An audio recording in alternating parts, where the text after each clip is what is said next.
धनुष उठा लेने से कोई श्री राम नहीं बन जाता, बांसुरी बजाने से कोई घनश्याम नहीं बन जाता, बाल बढ़ाने से कोई कलाम नहीं बन जाता और गांधी सरनेम रखने से कोई महान नहीं बन जाता। अब ये उनके कांग्रेस के मंत्री उस समय सरकार में थे, राष्ट्रीय जनता दल का नेता उस समय उप मुख्यमंत्री था।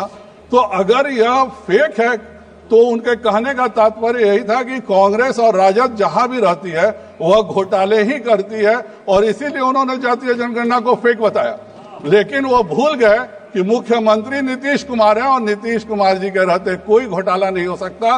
इनके 1.5 साल के घोटालों से ही त्रस्त होकर माननीय मुख्यमंत्री पुनः एनडीए में शामिल हो गए। लेकिन इनको अवश्य बताना चाहिए कि कांग्रेस के कैबिनेट मंत्री और राजद के मंत्री किस तरह से जातीय जनगणना को फेक या घोटाले वो कर रहे थे, यह जरूर बताना चाहिए।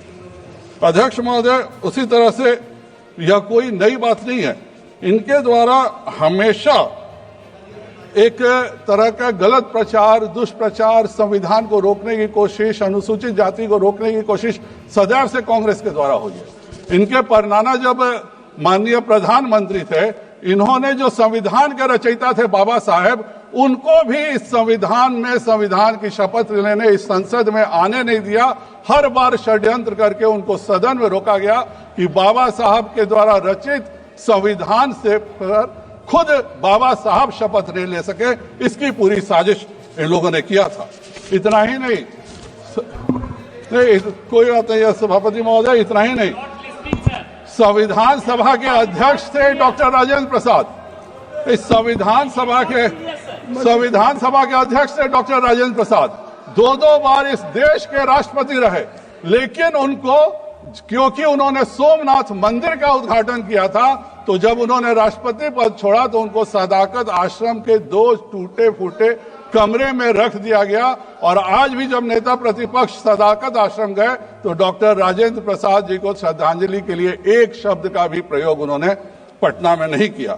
और ये केवल दूसरों के लिए नहीं है, इनके अपने बुजुर्गों के लिए भी यही हाल है।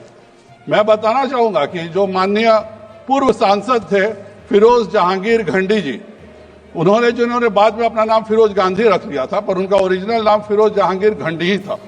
उनको भी उचित सम्मान कभी कांग्रेस ने नहीं दिया, क्योंकि उन्होंने नेहरू जी के समय में मुद्रा घोटाले का ये किया था, निकाला था। और ये कोई पसंद नहीं है कि मुद्रा घोटाले के निकलने के कारण माननीय प्रधानमंत्री जी की बदनामी हुई थी। इसलिए आज तक फिरोज जहांगीर घंडी जी को कोई सम्मान नहीं मिला। यह अलग बात है कि उन्होंने जो नाम अपना फिरोज गांधी रख लिया, तो आज भी परिवार का सदस्य किसी भी से भी शादी करे अपना टाइटल गांधी ही लगाता है।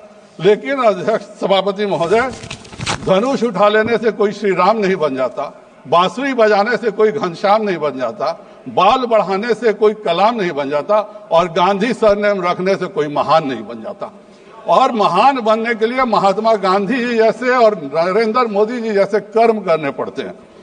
आज यह माननीय प्रधानमंत्री जी का कार्य है कि हम तीसरी सबसे बड़ी अर्थव्यवस्था होने जा रहे हैं। यह उनकी सोच थी कि कैसे हम आगे बढ़ें।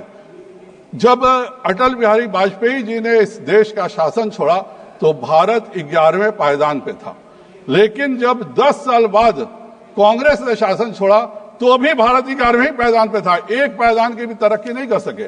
लेकिन यह प्रधानमंत्री जी की देन है कि आज भारत विश्व की तीसरी सबसे बड़ी अर्थव्यवस्था होने जा रही है, क्योंकि इनका तो एक ही काम था, 3 साल किसी तरह घोटाले करो, चौथा साल कुछ लोक कल्याणकारी योजना लाओ, 5वां साल को मुफ्त में बांट दो और सरकार जीत के फिर 3 साल घोटाले करो। इससे ज्यादा कांग्रेस ने कभी सोचा ही नहीं है। आज 3 करोड़ परिवारों को नया घर, 2 करोड़ 25 लाख परिवारों को संपत्ति कार्ड, 25 करोड़ नागरिकों को गरीबी रेखा से ऊपर निकालना जैसे कार्य करके प्रधानमंत्री जी ने प्रत्येक नागरिक को एक सम्मानपूर्वक जीवन दिया है।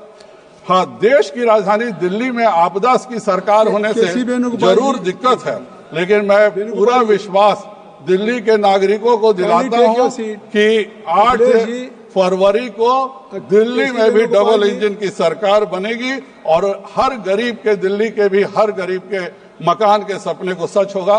क्योंकि यह मोदी जी हैं कि वह कहते हैं कि हम वादे नहीं हकीकत बुनते हैं और इसीलिए देश की जनता सदैव मोदी को चुनती है। आज से 7 वर्ष पहले जिनेवा में इंटर पार्लियामेंट्री यूनियन में एक सांसद की हैसियत से मुझे पूरे जनरल असेंबली में बोलने का मौका मिला था, और वह मौका सिर्फ इसलिए मिला था कि पूरे दुनिया भर के सांसद इस बात पर आश्चर्यचकित थे कि जीडीपी में जिसकी इतना कम प्रति व्यक्ति आमदनी में जो देश इतना कम है, वह कैसे 50 करोड़ लोगों को आयुष्मान भारत से मुफ्त चिकित्सा का लाभ दे रहा है। और हर सांसद ने पूरा का पूरा ध्यान से सुना कि कैसे इसको अच्छे से आयुष्मान भारत योजना लागू की गई। आज तीसरे कार्यकाल में 70 वर्ष के प्रत्येक बुजुर्ग को आयुष्मान योजना का लाभ देके माननीय प्रधानमंत्री जी ने बुजुर्गों के स्वाभिमान को संरक्षित करने का काम किया है। भारत में अनेक बुजुर्ग हैं जो अपने बच्चों को अपनी बीमारी इसलिए नहीं बताते थे कि हम इस उम्र में अपने बच्चों पर भार नहीं दें, और मोदी जी ने साफ संदेश दिया कि आप अपने इलाज की चिंता बिल्कुल मत कीजिए, अपना इलाज करवाइए। आपके लिए आपके परिवार का एक सदस्य नरेंद्र मोदी सदैव तैयार है आपके सारे बीमारियों की चिंता करने के लिए। आज जन औषधि केंद्र के माध्यम से 80% रियायत में दवाइयां मिल रही हैं, और इस देश की जनता का 30,000 करोड़ रुपया केवल इलाज में बचने का काम किया। जहां तक महिलाओं की बात करें तो नारी वंदन के माध्यम से लोकसभा और विधानसभा में आरक्षण देने का काम माननीय प्रधानमंत्री जी ने किया। 3 करोड़ बहनों को लखपति दीदी बनाने का प्रधानमंत्री जी ने लक्ष्य रखा है, और केवल लक्ष्य नहीं रखा, अभी तक हम 1 करोड़ 15 लाख बहनों को लखपति दीदी बना भी चुके हैं। आज हमारी बहनें चाहे निचले स्तर पर बकरी मुर्गी पालन से लेकर के लड़ाकू विमान चलाने तक का कार्य इस देश की हमारी बहनें कर रही हैं। और कोई ऐसा एनडीए जैसे जगह पे जो पहले महिलाओं की एंट्री नहीं होती थी, वह भी खोलने का काम, उसके भी दरवाजे खोलने का काम माननीय मोदी जी ने किया है। आज युवाओं के लिए 500 शीर्ष कंपनियों में जो केंद्र सरकार के सहयोग से ट्रेनिंग प्रोग्राम की व्यवस्था की गई है, इसके कारण हमारे नए युवाओं को न केवल उद्योगों में काम करने का अवसर मिलेगा, बल्कि ये युवा तैयार होकर पूरे विश्व के उद्योगों में छा जाएंगे। माननीय प्रधानमंत्री जी के द्वारा विद्या लक्ष्मी योजना की शुरुआत 1.5 लाख से ज्यादा स्टार्टअप, और उसमें से भी 1.5 लाख से ज्यादा स्टार्टअप में 117 स्टार्टअप यूनिकॉर्न बन चुके हैं, अर्थात उनकी कुल पूंजी 8,500 करोड़ रुपए से ज्यादा हो चुकी है, जो शून्य से शुरू करके 8,500 करोड़ का अगर सफर हो पाया है तो यह केवल और केवल माननीय नरेंद्र भाई मोदी जी की योजनाओं की देन है। उसी प्रकार यूनिफाइड पेंशन के माध्यम से सभी कर्मचारियों को 50% सुनिश्चित पेंशन, 8वें वेतन आयोग का गठन, घर के लिए ऋण सब्सिडी, एमएसएमई की गारंटी सीमा को 2.5 गुना बढ़ाना, मुद्रा योजना को 10 से 20 लाख करना, पीएम स्वनिधि योजना जैसे अनेक योजनाएं चलाकर हर नागरिक को ईज ऑफ डूइंग बिजनेस में मदद करने का काम प्रधानमंत्री मोदी जी ने किया है। मोदी जी के शासनकाल में आज हमारे अखिलेश जी भी बोल रहे थे कि मेट्रो की लंबाई दुगुनी हो चुकी है, वह भी मानते हैं, और यह पूरी दुनिया मानती है कि आज यह 10 साल से मोदी जी के कार्यों का नतीजा है कि मेट्रो में हम दुनिया में तीसरे सबसे बड़े मेट्रो लाइन नेटवर्क में सबसे तीसरे बड़े देश हो चुके हैं। हम लोगों ने आज दुनिया का सबसे ऊंचा ब्रिज चिनाब बनाया है। 76,000 करोड़ से डीप वाटर मेगा पोर्ट हम बना रहे हैं, वरना श्रीलंका के पास से सामान आता था और फिर वह जहाज के माध्यम से भारत आता था बड़े जहाजों के लिए। आज भारत की विमान कंपनियां 1700 नए विमानों को ऑर्डर दी हैं। हमने हवाई अड्डों की संख्या न केवल दुगुना किया, बल्कि अब हम 120 नए और एयरपोर्ट उड़ान के तहत लेने जा रहे हैं। अध्यक्ष महोदय, हरि अनंत हरि कथा अनंता की तरह माननीय प्रधानमंत्री जी के विकास की योजनाएं हैं, और सबका एक ही लक्ष्य है कि 2047 तक भारत को विकसित राष्ट्र बनाना। यह देश सरदार वल्लभ भाई पटेल जी की 150वीं जयंती मना रहा है, जिन्होंने जूनागढ़ से लेकर हैदराबाद तक सभी राज्यों का भारत में विलय कराने का कार्य किया था। यह देश श्यामा प्रसाद मुखर्जी जी की भी 125वीं जयंती मना रहा है। नेहरू जी के कारण कश्मीर समस्या को रोक दिया गया था, और कश्मीर समस्या जो नासूर बन के थी, उसी के कारण हमारे श्यामा प्रसाद मुखर्जी जी का बलिदान हुआ।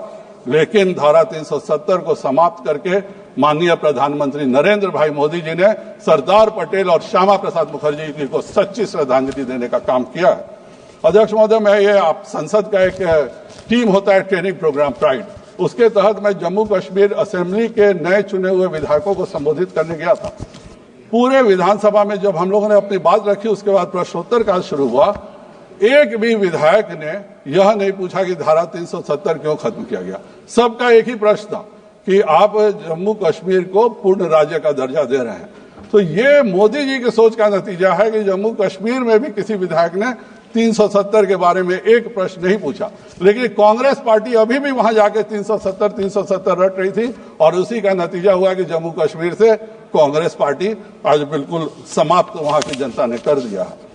अध्यक्ष महोदय, हमारे नेता प्रतिपक्ष जी का चरित्र कैसा होना चाहिए, इसका उदाहरण अटल बिहारी वाजपेयी जी से सीखना चाहिए।